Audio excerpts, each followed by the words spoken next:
In my opinion, these are the 3 best props in FPV right now.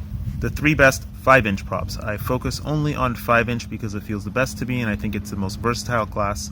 I think that 5.5-inch is up and coming sometime in the future, but for now, 5-inch is the best class for me, and that's why I focus on 5-inch. So these 3 props, this is the Dahl 5050 by 3, the Emax Avan prop, which I'm not even supposed to tell you about. These 3 props aren't even out yet. I mean, so many people have this prop by now that it's not really a secret anymore. And this is a Gemfan 5051, which is the only prop that you can currently buy. The most interesting thing about them is that while they all perform similar in terms of like actual speed and grip and control and all that respect, they all have a very, very different flight feel. And that is very important. So let's start with the Emax prop. Actually, let's start by showing the profile of all 3 props. One thing you'll note is that props are generally becoming more aggressive, and we're, for some reason, I don't know, for some reason not, for whatever reason, we're heading more towards low kV motors and really aggressive props. I guess it makes sense because electric motors have a lot more torque, so we're taking more advantage of the torque, which makes it more efficient. I don't know. But these 3 props are very aggressive, and you'll see that the Emax prop, which I don't know what the actual pitch, but the advance ratio is supposed to be 71 or something, and it's tuned to 70 miles per hour, which is crazy high speed, is the most aggressive looking. The next is going to be, actually, I think the 5050 from Dahl is more aggressive looking than the 5051, and then it comes to the Gemfan 5051. If you look at the blade tips, they all are using a different kind of vortex management. The Emax prop uses a curved up blade tip, which to me makes the most sense because of the way the craft is moving. You always have a high pressure underneath and a low pressure on top, so the air is always flowing over the side, which up makes more sense to me than down. The Emax prop is definitely the quietest one. The next one is the Gemfan blade, which has the blade tips bent down. They think that's very significant and think it makes a very big difference in the performance. I have no clue because I can't even predict how these things fly anymore because they're so engineered. And then the third one, which is the Dahl blade, has just a flat vortex management, and it actually has this little indent curve which helps the air kind of flow into it. At least that's my intuitive idea of the prop and how it works. So 3 very, very different blades and 3 very, very different performance profiles. I will start with the Gemfan 5051. This is the first one that came out of the 3, and this blade feels great in the air. It feels really, really smooth. It has a very, very glossy surface, which I'll discuss in a minute. Very glossy surface. It is a little bit quieter than most props. It is not the quietest prop at all. The next is the 5050, which has a very, very crisp feel to it, and it's very responsive. It has very sharp control. It feels a little bit more grippy than the 5152, but it also feels more slippery at the same time. I'll discuss that in a minute. So here is the Emax prop. This prop, to me, feels the best. I personally think that this prop has the best control feel of any prop I have ever flown, more than the 5x4x3 from HQ. And I'm only talking about tri-blades here, I'm not talking about twins or quad blades, but this prop feels more like a quad blade than a tri-blade. The best way to describe this prop is when you fly a really, really well-tuned quad, it feels really tight, like you feel like it's really solid in the air, which is commonly called riding on rails. But it just feels really, really tight in the air. And this prop is really special because Sage is the designer, and Sage has designed a couple props now, and he has listened to so much input from everybody, and he's actually changed the airfoil a lot as it goes out to the end. And when I run my finger down the end, I feel like the last third, the airfoil really bulks out, and I feel like it's very different. And what he explained to me was that this airfoil that he changed at the end is what gives it that control feel, and that's what makes it have good control at low speed. So this prop has the best control at low speed and one of the highest top speeds I've ever felt of any prop. That is a really amazing combination in a prop. Sage has also designed this prop to reduce the amount of prop wash that any craft will feel or any flight controller will feel, and that's really great. I can't even begin to describe how he did that, but he said something about how when the prop spins through the air, it has a perfect spiral coming off of it so that the prop wash is reduced. I don't even know what that means because it's over my head, but for the most part, it's awesome. So now let's compare the 3 props together and discuss the differences. The Emax prop and the Gemfan 5051 prop feel very, very, very similar.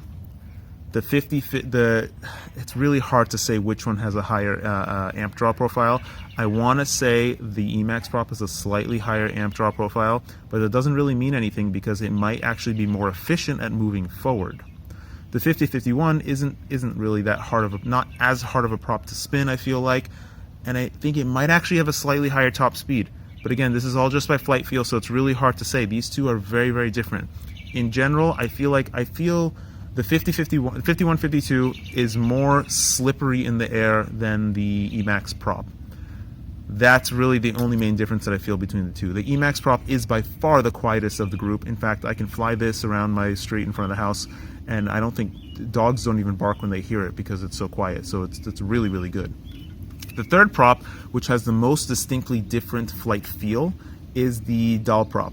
And this is also the heaviest prop by 1/10 of a gram. This is 5.5 grams, Emax Prop is 5.4 grams, and the Gemfan Prop is 5.1 grams.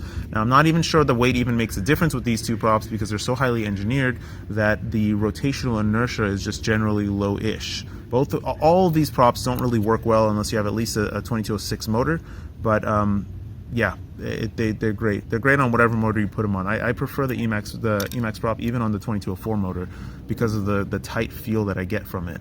But in general, these two feel sort of similar. The 5152 feels like it might have slightly lower amp draw. It might be a little bit quicker, I'm not sure. And it feels like it's a little bit more slippery in the air. The doll blade feels like it has really, really, really touchy control, really, really twitchy control, which I attribute to its high rotational inertia because it's the only blade that has kind of thick ends on it. And if you compare it to the other two, you see that it is definitely a little bit more meaty in the end of the blade than the other two.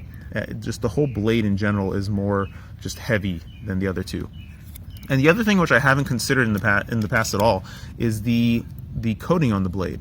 So these two blades, the Gemfan and the doll blade, actually are very glossy, very slick, whereas the Emax blade is not as glossy or slick. And in fact, they told me that the final version will probably have some sort of a frosted coating.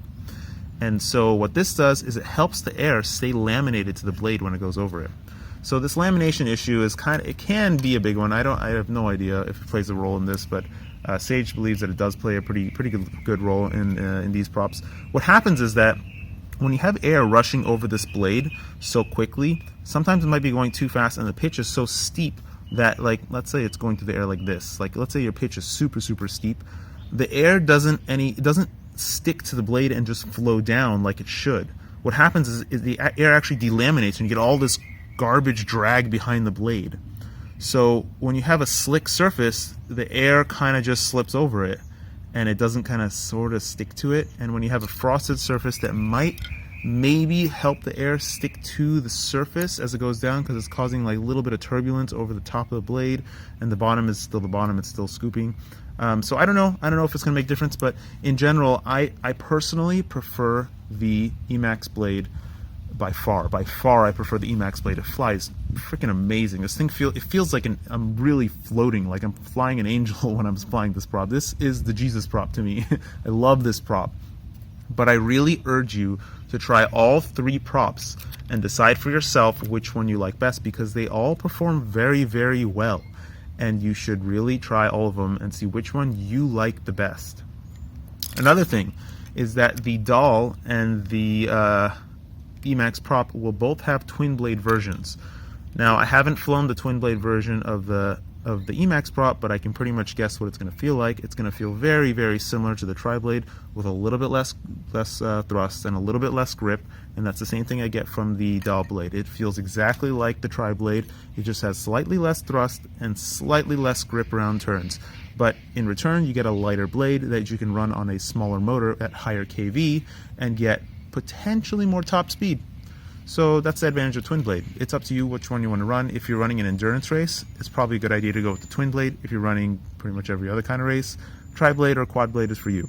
But in general, the message I'm giving you guys is that these are three fantastic props. My personal favorite is the Emax A-Van blade by a huge margin, but the other two blades are not things to be thrown out at all. I definitely urge everybody to pick up a set of each of them when they're all out, at least. These two blades aren't even out yet. I don't know why Emax has been holding off so long on this prop. This prop is so awesome. When they are out, Pick up a set of each and test them out and see which one you like best.